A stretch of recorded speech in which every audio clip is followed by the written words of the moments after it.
तो इस वीडियो से हम लोग क्लास 9 की इकोनॉमिक्स शुरू करते हैं। इसमें हम लोग चैप्टर 1 देखते हैं, the story of village Palampur. तो क्लास 1 में यहाँ पर ब्रीफ में एनसीईआरटी से मैंने कुछ नोट्स बनाए हैं, उसको हम लोग डिस्कस करते हैं। हाइपोथेटिकल विलेज, हाइपोथेटिकल मतलब जो रियल नहीं है, असली में ऐसा कोई पालमपुर नाम का विलेज नहीं है। ऐसा माना गया कि एक विलेज है जिसमें कुछ कुछ बातें बताई गई हैं। और आगे हम लोग देखेंगे कि जो वेस्टर्न उत्तर प्रदेश के जो विलेजेस हैं उसका एक यहाँ मॉडल के रूप में एक पालमपुर नाम का विलेज हाइपोथेटिकली मतलब जो असली में नहीं है बताया गया है। ठीक है, तो उससे मिलता जुलता विलेज है वेस्टर्न उत्तर प्रदेश के आसपास। तो हाइपोथेटिकल विलेज पालमपुर एक इमेजिनरी विलेज है। The purpose of this story is to introduce some basic concepts relating to production. तो डिफरेंट जो प्रोडक्शंस होते हैं एक विलेज में, या फिर डिफरेंट जो बेसिक होता है प्रोडक्शन का, उसके बारे में बताया गया है। डिफरेंट प्रोडक्शन एक्टिविटीज़, क्या क्या अलग अलग एक्टिविटीज़ होती हैं। तो पालमपुर हमारा एक विलेज है और उसके सामने एक बड़ा विलेज है जो 3 किलोमीटर की दूरी पे है, उसका नाम है रायगंज। अब ये पालमपुर है, इसमें कौन कौन सी एक्टिविटीज़ होती है? तो फार्मिंग मेन एक्टिविटी है और साथ में कुछ और एक्टिविटीज़ भी यहाँ होती है, जैसे मैन्युफैक्चरिंग, डेयरी। ठीक है, यहाँ पर डायरी हो गया, डेयरी होगा DAIR है ना, इसका ध्यान रखेंगे। Dairy, transport etcetera. ठीक है, लेकिन ये लिमिटेड स्केल में होती है, बहुत ज़्यादा नहीं होती है। बहुत ज़्यादा तो फार्मिंग होती है मेन एक्टिविटी, पर ये भी थोड़ी बहुत होती है। अब यहाँ पर हम लोग चाहे फार्मिंग करें या फिर ये लिमिटेड एक्टिविटीज़ करें, यहाँ पर डेयरी हो जाएगा, तो हम लोग लिमिटेड एक्टिविटीज़ करें तो यहाँ पर हमें डिफरेंट रिसोर्सेज चाहिए, अलग अलग रिसोर्सेज चाहिए। जैसे नेचुरल रिसोर्सेज चाहिए, जैसे लैंड हो गया, ठीक है, सॉइल हो गया, ये सब जो रिसोर्सेज हैं। फिर रेनफॉल हो गया, रेन हो गया, इन सब के लिए। और इरिगेशन के लिए वाटर रिसोर्स हो गया। मैनमेड रिसोर्स भी चाहिए, जो डिफरेंट हम लोग औजार यूज़ करते हैं खेती के लिए, ठीक है, या फिर और मैन्युफैक्चरिंग के लिए जो मशीन्स हम लोग यूज़ करते हैं, तो मैनमेड रिसोर्सेज। ह्यूमन रिसोर्सेज चाहिए, स्किल्स चाहिए, ह्यूमन एफर्ट चाहिए, लेबर चाहिए, ठीक है, और मनी, पैसा चाहिए। ये सब रिसोर्सेज हमें चाहिए। We will learn how various resources combine to produce the desired goods and services in the village. तो अब हम लोग देखेंगे ये जो डिफरेंट रिसोर्सेज ये कैसे एक दूसरे से कंबाइन करते हैं, एक दूसरे की मदद करते हैं और हमें जो चाहिए वो हमें मिलता है। तो गुड्स एंड सर्विसेज, गुड्स मतलब हो गए जिसको हम लोग छू सकते हैं एक तरह से, ठीक है, जैसे कोई सामान हो गया जो मैन्युफैक्चर्ड गुड्स हो गए, ठीक है, और जो हमारे सर्विसेज होते हैं मतलब जो एफर्ट्स हम लोग लगाते हैं, ठीक है, जैसे सर्विसेज में हम लोग अपना जो मेहनत, एक इंसान मेहनत देता है, अपनी सर्विस देता है, ठीक है, अलग अलग जो नॉलेज होते हैं, अलग अलग जो टेक्नीशियंस होते हैं, इंजीनियर्स होते हैं, वो लोग अपना नॉलेज देते हैं, टीचर्स होते हैं, डॉक्टर्स होते हैं जो अपने स्किल्स देते हैं, वो सब सर्विसेज हो जाता है। इंट्रोडक्शन में हम लोग देखते हैं, तो आप अच्छे से एक बार एनसीईआरटी को रीड करिएगा, मैंने उसी के शॉर्ट नोट्स बनाए हैं। Palampur is a well connected village, तो अच्छे से वो कनेक्ट है नेबरिंग विलेजेस से और नेबरिंग टाउन से वो कनेक्टेड है। अब जो ट्रांसपोर्ट है तो वहाँ पर बुलेट कार्ट्स हैं, ठीक है, बैलगाड़ी है, टोंगाज हैं, बॉगीज़ है, wooden cart drawn by buffaloes, तो भैंसों के द्वारा चलाई जाती है बॉगीज़, और लोडेड विद जैगरी, जैगरी गुड़ होता है, ठीक है, एंड अदर कॉमोडिटीज़।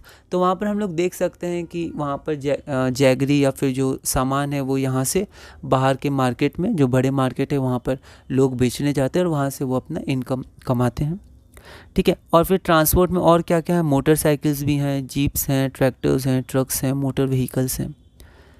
उसके बाद इलेक्ट्रिसिटी, तो इलेक्ट्रिसिटी क्या करती है, powers all the tube wells in the field. तो जो फील्ड है वहाँ पर, खेत है, वहाँ पर जितने भी ट्यूबवेल्स हैं, ठीक है, उसको ये पावर देती है इलेक्ट्रिसिटी।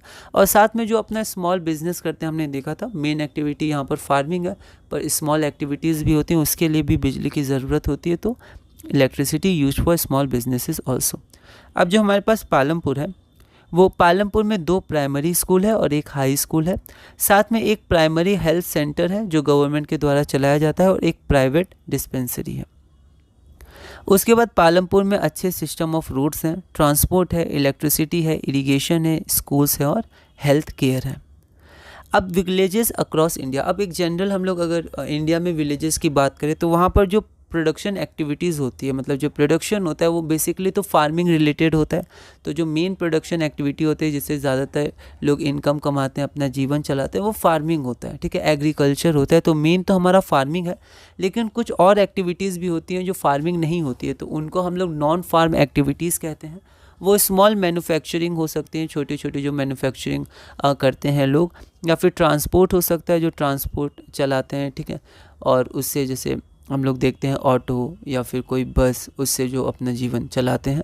तो ट्रांसपोर्ट एक्टिविटीज़ हो सकता है या शॉप कीपिंग हो सकता है, दुकानदार जो होते हैं उससे वो जीवन चलाते हैं। तो ऐसे करके कुछ ऐसी एक्टिविटीज़ होती हैं जो फार्मिंग नहीं होती है, ठीक है, उनको नॉन फार्म एक्टिविटीज़ हम लोग कहते हैं। उसके बाद ऑर्गेनाइजेशन ऑफ प्रोडक्शन। तो प्रोडक्शन कैसे होता है उसको हम लोग देखते हैं। तो एम ऑफ प्रोडक्शन, तो इसका लक्ष्य क्या है, लक्ष्य बहुत इंपॉर्टेंट है। तो प्रोडक्शन का लक्ष्य क्या है, एम क्या है, to produce goods and services that we want. जो हमें गुड्स या सर्विसेज चाहिए उसको प्रोड्यूस करना, ठीक है, ये एम ऑफ प्रोडक्शन हो गया। अब जो प्रोडक्शन है उसके लिए 4 चीज़ें बहुत ज़रूरी होती हैं, 4 रिक्वायरमेंट्स ऑफ प्रोडक्शन।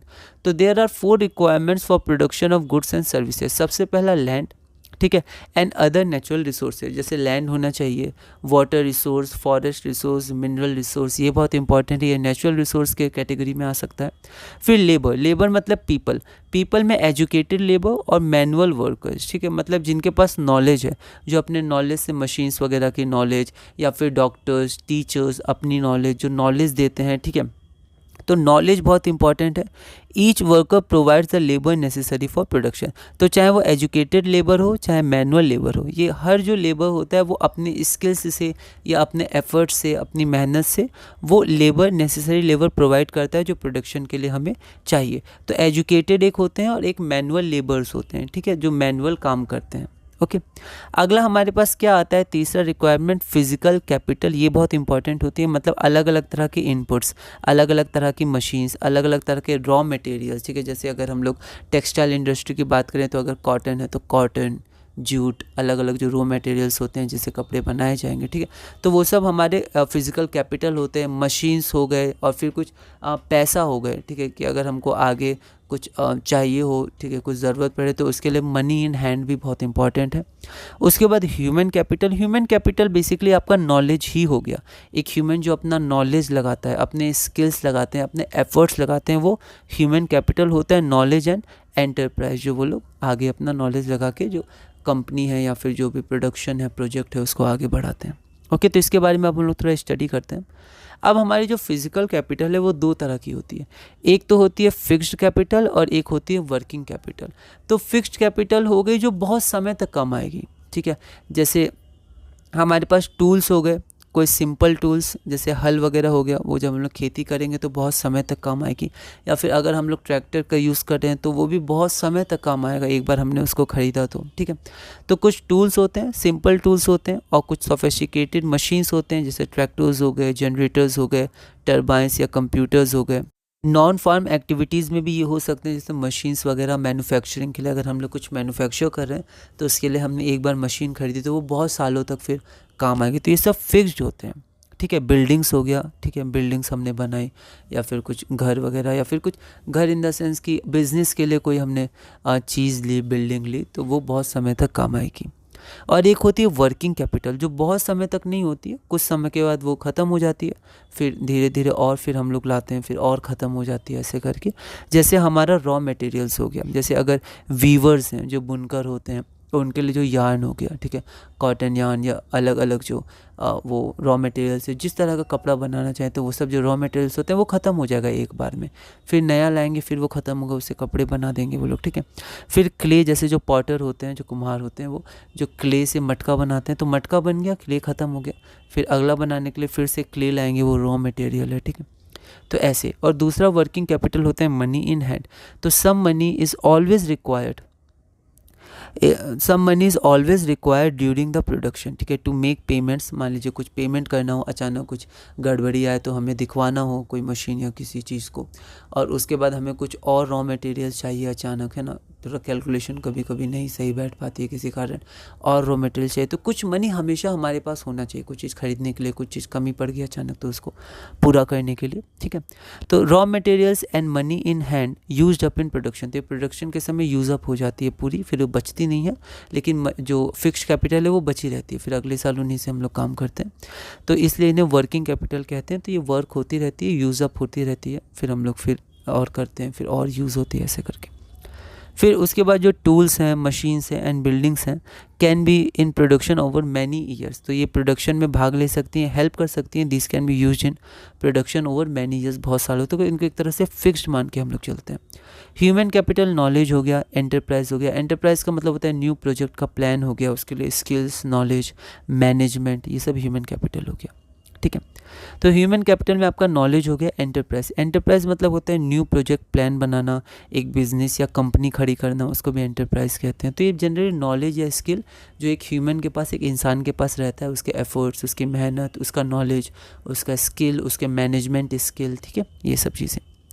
तो ये सब जब हम लोग पुट टुगेदर, मतलब ये सब चीज़ जब हम लोग एक साथ लाते हैं, लैंड, लेबर, फिजिकल कैपिटल और human resource. Human resource generally जो हम लोग का, या ह्यूमन कैपिटल, वो हम लोग को अगले चैप्टर में भी देखना है। तो यहाँ पर बेसिकली हम लोग लैंड, लेबर और फिजिकल कैपिटल या कैपिटल हम लोग कह सकते हैं, इसको जब लाएंगे तो हमारे पास आउटपुट मिलेगा। और ये जो आउटपुट है वो हम लोग खुद भी यूज़ कर सकते हैं अपने लिए, अपने परिवार के लिए, या फिर हम लोग उसको मार्केट में बेच भी सकते हैं, ठीक है। आगे हम लोग पढ़ते हैं कि फैक्टर्स ऑफ प्रोडक्शन। तो ये सारी चीज़ें जो हैं वो हमारे फैक्टर्स ऑफ प्रोडक्शन भी होते हैं। तो रिक्वायरमेंट्स भी बोल सकते हैं, फैक्टर्स भी बोल सकते हैं। पहला लैंड, फिर लेबर, फिर फिजिकल कैपिटल और दूसरा ह्यूमन कैपिटल। तो यहाँ पर ह्यूमन कैपिटल क्योंकि हम लोग अगले चैप्टर में पढ़ेंगे, तो इस चैप्टर में जहाँ भी कैपिटल शब्द है तो हम लोग यहाँ पर फिजिकल कैपिटल को ही रेफर करेंगे। तो every production is organised by combining land, labour, physical capital and human capital. कोई भी अगर हमें प्रोडक्शन करना है तो ये चार चीज़ें बिल्कुल हमें चाहिए। तो इसी के साथ हमने क्लास नंबर 1 पूरा किया। क्लास नंबर 2 में हम लोग देखेंगे फार्मिंग इन पालमपुर। फार्मिंग के बारे में हम लोग कुछ और बातें देखेंगे। एनसीईआरटी से मैंने बहुत ही ब्रीफ नोट्स बनाए, तो आप उसको अच्छे से रीडिंग करिएगा और इसी तरह हम लोग धीरे धीरे आगे बढ़ेंगे।